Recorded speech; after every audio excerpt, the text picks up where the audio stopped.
Okay, we're on Luke chapter 14.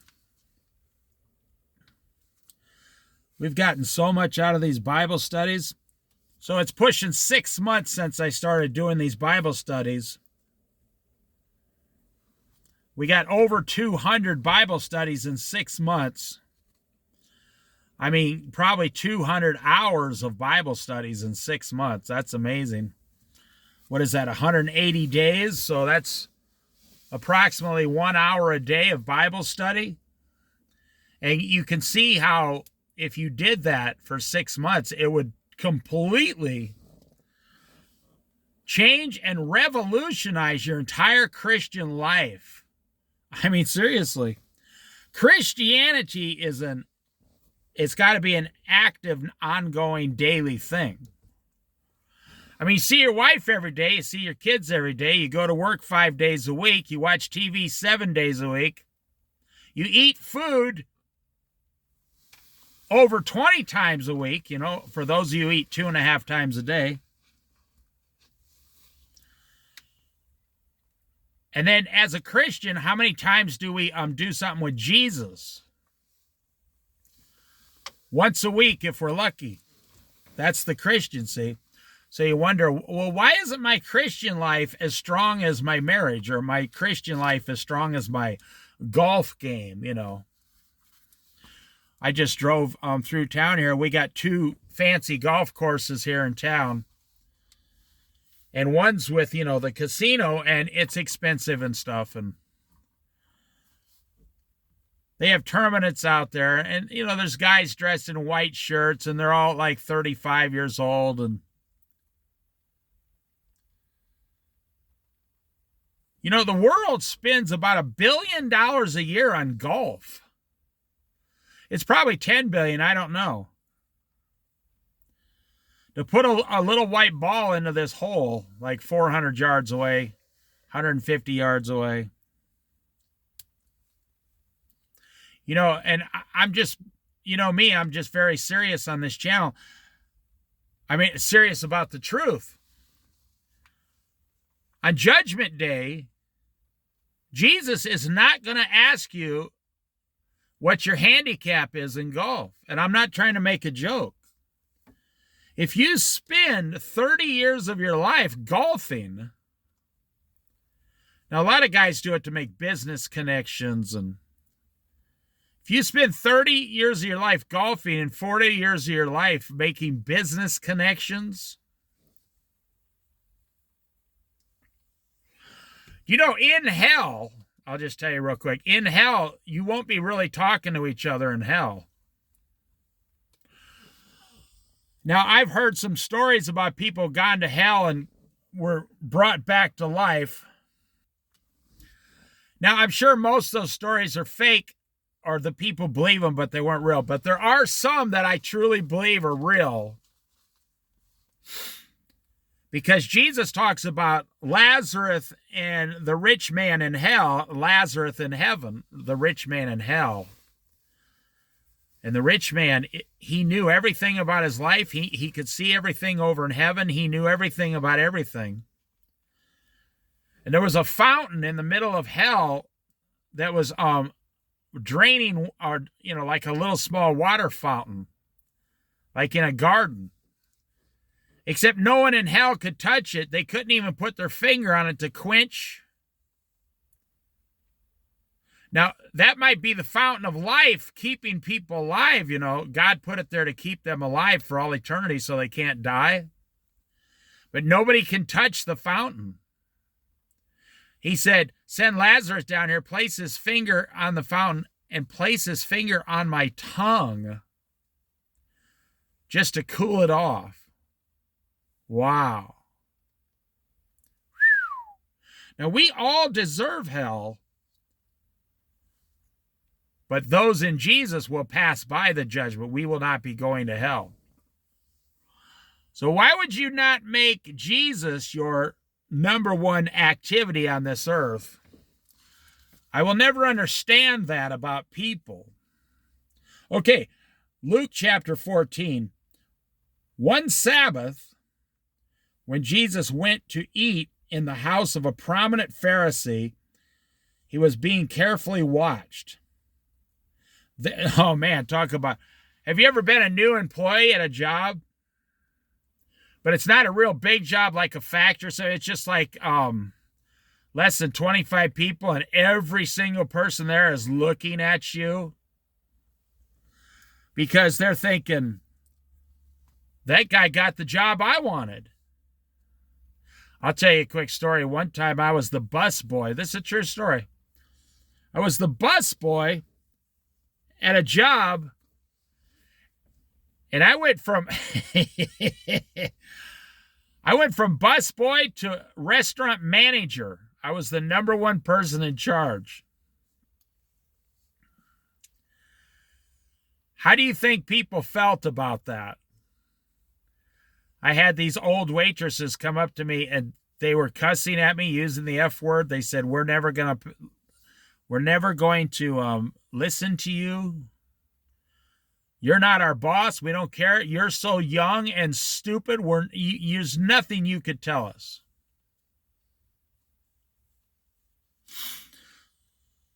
So I worked there about 2 weeks, and I found out they hired me as an excuse. They thought I was going to fail. This is a true story. They thought I was going to fail to close the place. And so I called all the old ladies that hated my guts together. You know, it's funny. They all loved me as a busboy. As a busboy, they loved me. As the manager, I was the exact same person. I just had a white shirt and a tie on, and they hated my guts. So I called them all together. I said, what I'm telling you is in private and in secret. They told me if I tell you, I'll be fired. And some of these old ladies had worked there 18 years, and at this company, when you work there 20 years, you get a pension for the rest of your life. They had a 20-year mark, a 25, and a 30. And if they didn't finish out the next 2 years at the thing, they would have lost their lifetime pension. So I told them they're going to close the place in 3 months if we don't start making a profit. We were $90,000 in the hole. I wasn't. The previous management screwed it up. And they said, you got to be kidding. I said, so you don't have to be my friend, but if you want to keep your jobs, you better figure out how to make a profit here real fast and tell me how to do it. Because I'm just a kid. I can go get another part-time job. 1 year later, we made $180,000 profit. Completely turned the place around. And then they loved me. Now, I told you that story because, listen, one Sabbath, when Jesus went to eat in the house of a prominent Pharisee, he was being carefully watched. Yeah, well, that's why they invited him over. Now, Jesus knew this. He knows everything. Do you think it bothered him? Didn't bother him. He went there for that reason. He came for the sick, not for the healthy. He came for sinners, not the righteous. That's why I say, you ever been to a job where you're the new employee and they're all staring at you like you're from another planet? Because they're threatened by you. Maybe they wanted your job. Maybe their sister applied at that job and you got it instead. And that's why they don't like you. That's why they're trying to sabotage you so they can get their brother hired there instead of you. See, you don't know these things. You know, you're just filling out a job application. You don't know what's going down at that place. There, in front of him, was a man suffering from abnormal swelling of his body. Jesus asked the Pharisee and experts of the law, is it lawful to heal on the Sabbath or not? But they remained silent. They knew Jesus wanted to heal this person, and he asked them, should I heal this man on the Sabbath? What do you guys think? You know, you guys that are staring at me so closely.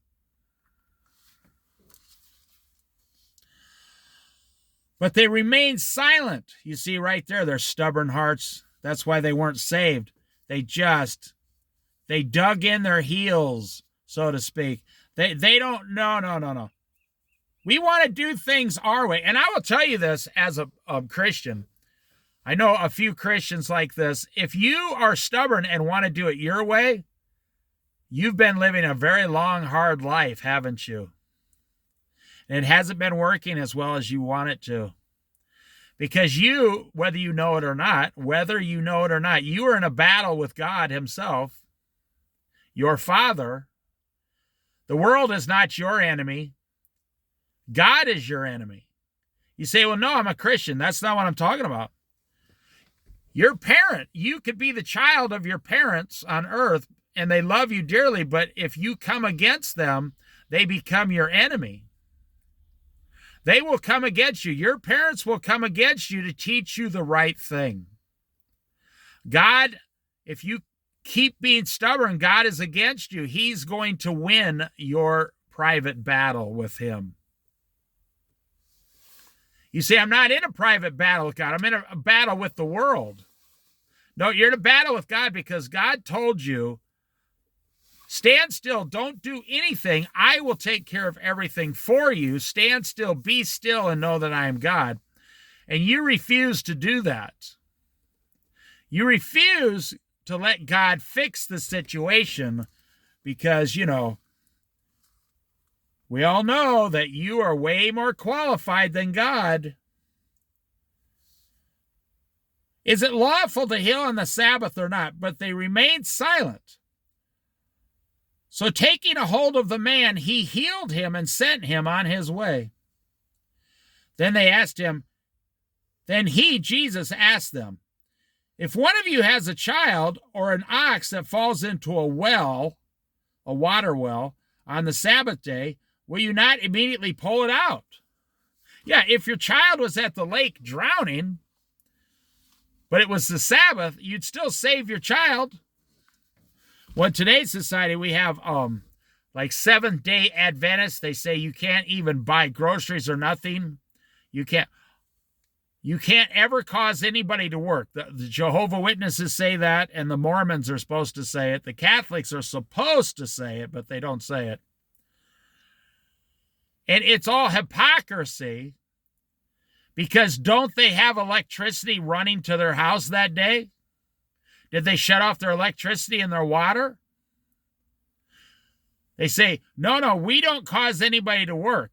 No, you're causing thousands of people in the electric grid to work. You're causing thousands of people down at the city water thing to work, or a few dozen at least. It's impossible. You can't make people stop. We have policemen. You want the policemen and firemen to stop working on the Sabbath? What if you needed to call an ambulance and it was the Sabbath? You wouldn't want them to tell you to wait till tomorrow, would you? When he noticed how the guests picked the places of honor at and they had nothing to say. They did not, they wouldn't even respond about pulling their own child out of the water. Remember, this is the same Jesus that showed up at 12 years old and was debating these same people when his parents lost him for 3 days. This was the same Jesus outwitting them at 12 years old. I wonder if any of them remembered him. When he noticed how the guests picked the places of honor at the table, he told them this parable. Oh man. Like the Academy Awards or the TV show awards, you see how those people are seated in the audience. Can you imagine? If you've ever been married, even going over your own guest list is almost ridiculous. When someone invites you to a wedding feast, do not take the place of honor, for a person more distinguished than you may have been invited. I'm here to tell you, you don't want to be distinguished. You don't want to be the most distinguished person in the room. If you want to help God help Jesus, if you want to live for them, you need to be the most humble and meek person in the room and the most helpful person in the room. I've said this before to people concerning outdoor survival skills. Don't worry about anybody else in life. Improve your own life and everything else will work out around you. I know many people have done this and it always works. Don't work on your neighbor. Work on you, your wife, your children. That's it. Are you supposed to go help the neighbor's kid who, is a juvenile delinquent? No. You're supposed to help your own children get A's and B's in school. That's what you're supposed to be doing. That's what God's going to hold you accountable for, not the neighbor down the street. You should never tell anybody to do something that you yourself are unwilling to do.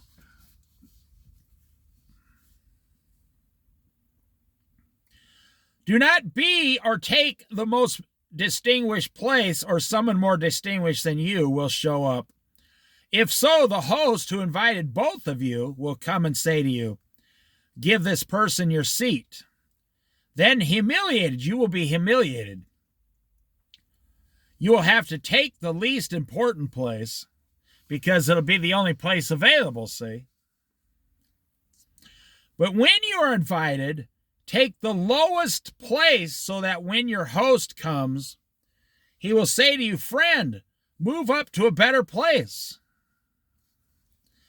Then you will be honored in the presence of all the other guests, for all those who exalt themselves will be humbled, and those who humble themselves will be exalted.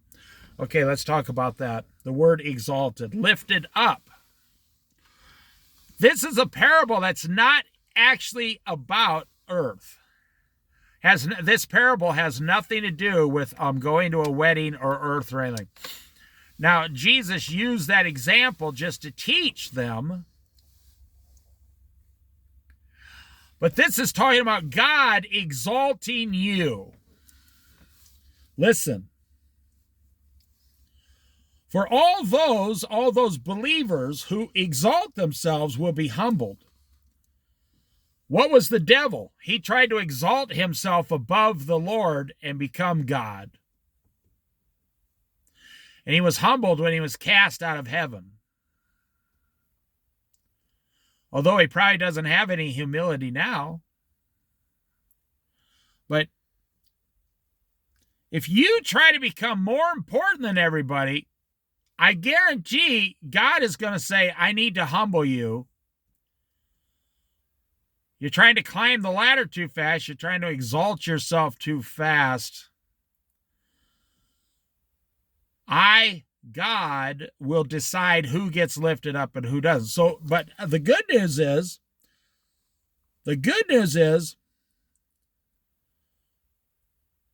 all those who humble themselves will be exalted. That is what the Lord has done to me. I'm not in an exalted place, a high place, no.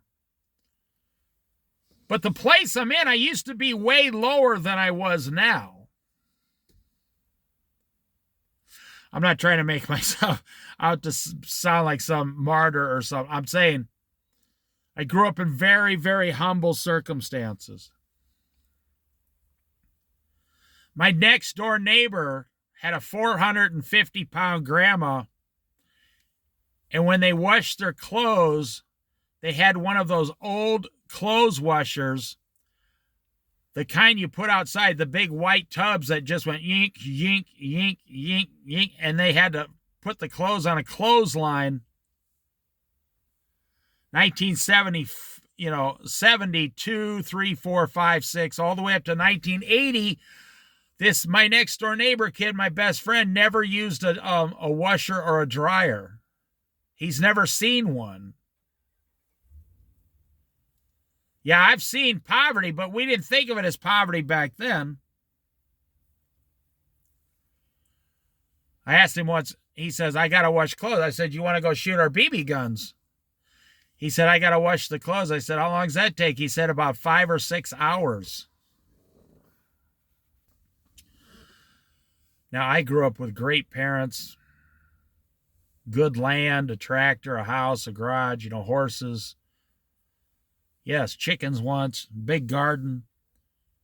I went to pretty good schools back then. Well, most all schools were good back then. But the Lord took me from my lowly circumstances and has allowed me to travel to 22 states west of the Mississippi River, live in 4 or 5 different cities, live in a van, live in a forest, live next to an ocean, climb mountains. But here's the moral of my story. The Lord decides when it's going to happen and how it's going to happen. I've never made any of those decisions. He makes those decisions. And those who exalt themselves will be humbled. You'll be brought down low, suffering. Oh, I've seen men do this all day long. They think, I'm somebody, I'm somebody, I'm somebody. And the Lord knocks them down 5 paces.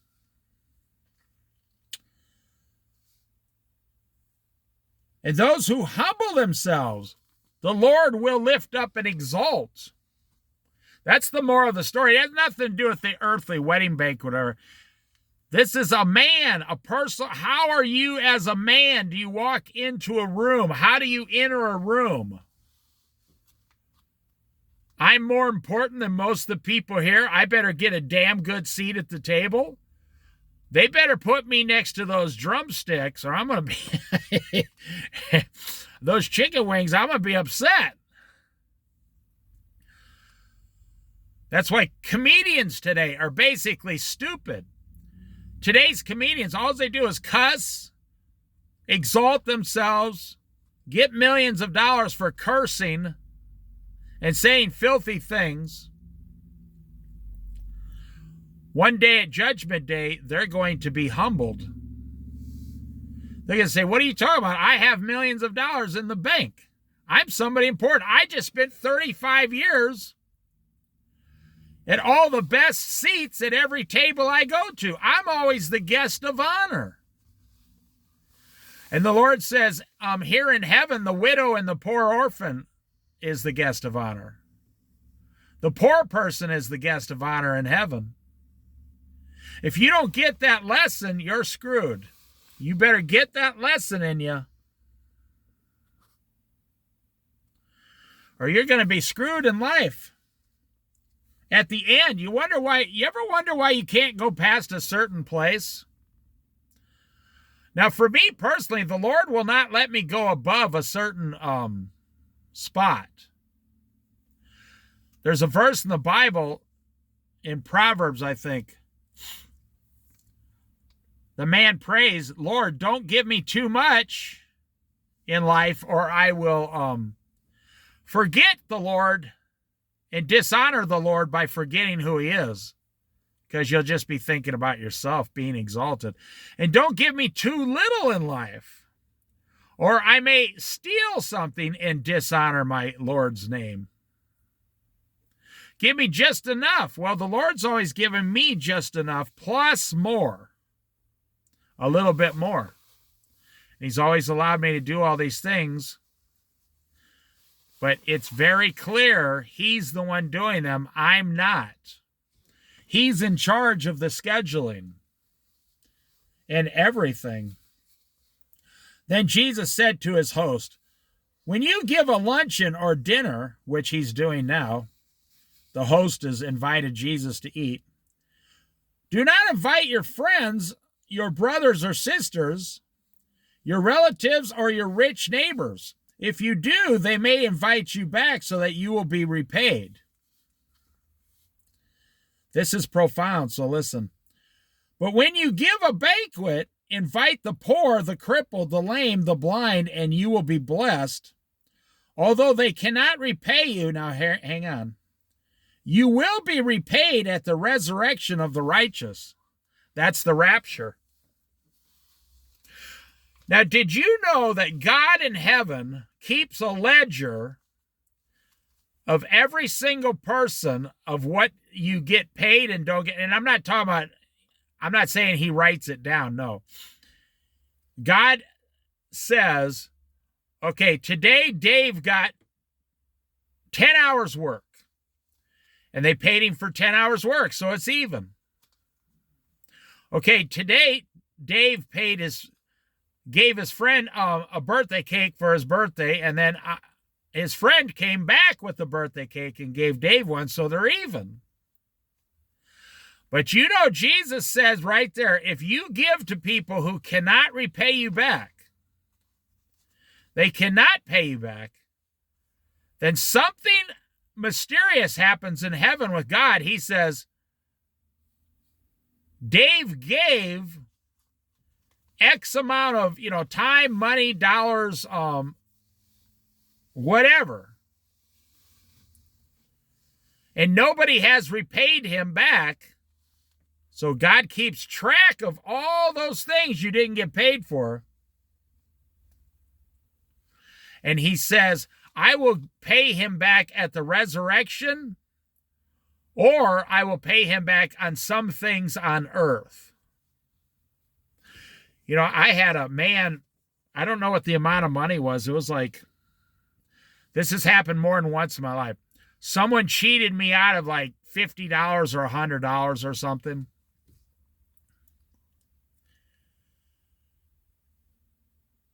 And then they feel guilty, and I said, no, don't worry about it. You did what you did. You can't pay it back. The Lord will pay me back. And I'm not making this up. Whatever the amount was, the Lord gave me back at least like 100-fold. I'm not joking. I'm not making that up. And he did that to me to prove to me that he sees everything. And even if people cheat you, lie, or steal from you, they see everything. When I was in Iowa living at this certain town, and I wasn't even 30 years old yet, I was in this trailer, and I had this garden, and I had my garden tools on the side of the trailer. Not a big deal, Back then, nobody stole. This Vietnamese lady, she was like 70 years old. She used to come over and take my garden tools to her house. She wasn't stealing. I knew that right away. She was using them to work on her yard. And then she would just leave them over. See, in a community like Vietnam or Vietnamese, they might have one rake for a neighborhood and they all share it. You see, the Lord explained this to me, but my neighbor came over who happened to be in Vietnam as a United States soldier, and she was a Viet Cong woman, And my neighbor knocked on the door, and he was like, that Vietnamese old lady's taking your stuff, man. You need to call the cops on her. I said, what? I'm not calling. I said, oh, you were in Vietnam. You hate her. He goes, oh, I do hate her. He said, those were the kind of people that set the bombs in the middle of the... He said he's seen some of his friends' legs and arms get blown off because of old ladies like that. I said, yeah, but she's just she's been here like 20 years in America, and she didn't speak a drop of English. He said, you're going to let her steal your rake? Said, she's not stealing it. It's right there on her house. I can just go get it and use it whenever I want. You see, listen to what God's saying. You will be repaid at the resurrection of the righteous. Do you know you're not going to receive any payment for buying a house in heaven at the resurrection? Do you know all the money you spend on food? You will not receive any payment for that at the resurrection. But if you fasted, if you spent some time fasting instead of eating, you will be repaid for that. If you bought a $250,000, $350,000 house, you received your reward already. You will not be repaid. You will not be repaid. There's no payment due you. You had the fancy house. You lived in the fancy house. That's your payment. I think we're going to end right there. We're halfway through chapter 14.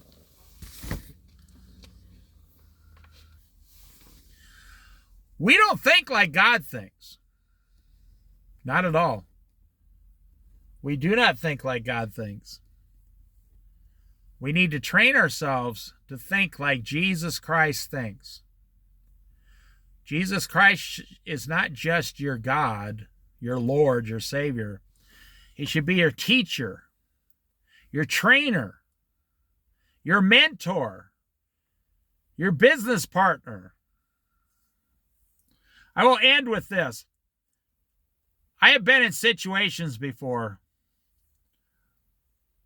I would say over 100 times in my life.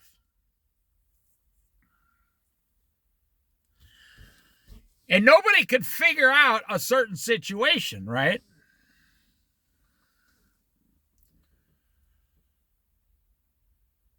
And they said, David, what do you think?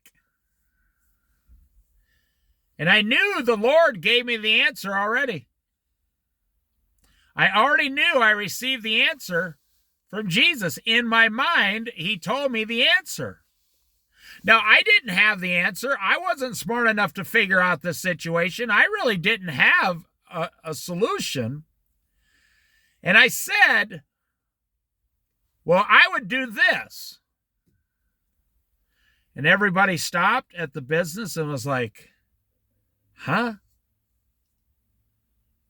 That's amazing. Where'd you come up with that? I said, well, I'm going to tell you, but you guys are going to make fun of me. Jesus just gave me the answer. And of course, about half of them are like, oh, yeah, okay, Dave. All right, okay. And I would say, guys, listen. Do you think I'm smart enough to come up with that solution? And they would go, no. Well, do you think I'm smarter than all of you? They go, no, you're not. Well, where else would I get the answer if I didn't get it from myself and I didn't get it from all of you? Where did I get it from? Total silence. They go. One guy says, hey, man, you're creeping me out. That's spooky. I said, it's not spooky. I'm a Christian. That's what happens when you become a Christian. And I'll tell you what, I've met a lot more Christian women than I have men. Whenever I'm in a situation like that, the women, there's always 3 or 4 women that step forward and go, yeah, well, we're Christians too, so you guys leave Dave alone. And if he says Jesus gave him the answer, that's what happened. I've had guys come up to me later, like months later, and say, did Jesus really give you that answer? Because I've been trying to figure out how you got that answer. I said, do you believe there's a God? They say, yeah, I believe there's a God, up there somewhere, playing a harp, something stupid. I said, the only part you can't figure out is why God would talk to me and not you. You're offended. And they go, yeah, well, I guess that is what it is. Why would he talk to you and not me? I said, because I'm a follower of his son, Jesus Christ, and you're not. And he says, that makes perfect sense. He says, you're right. I don't follow God or Jesus or Christianity. Why would he talk to me then? He said, so you're telling, I said, why don't you follow Jesus? He said, I don't believe in all that. He said, but I saw you get that answer, and now I can't deny that someone spiritually must have gave you that answer.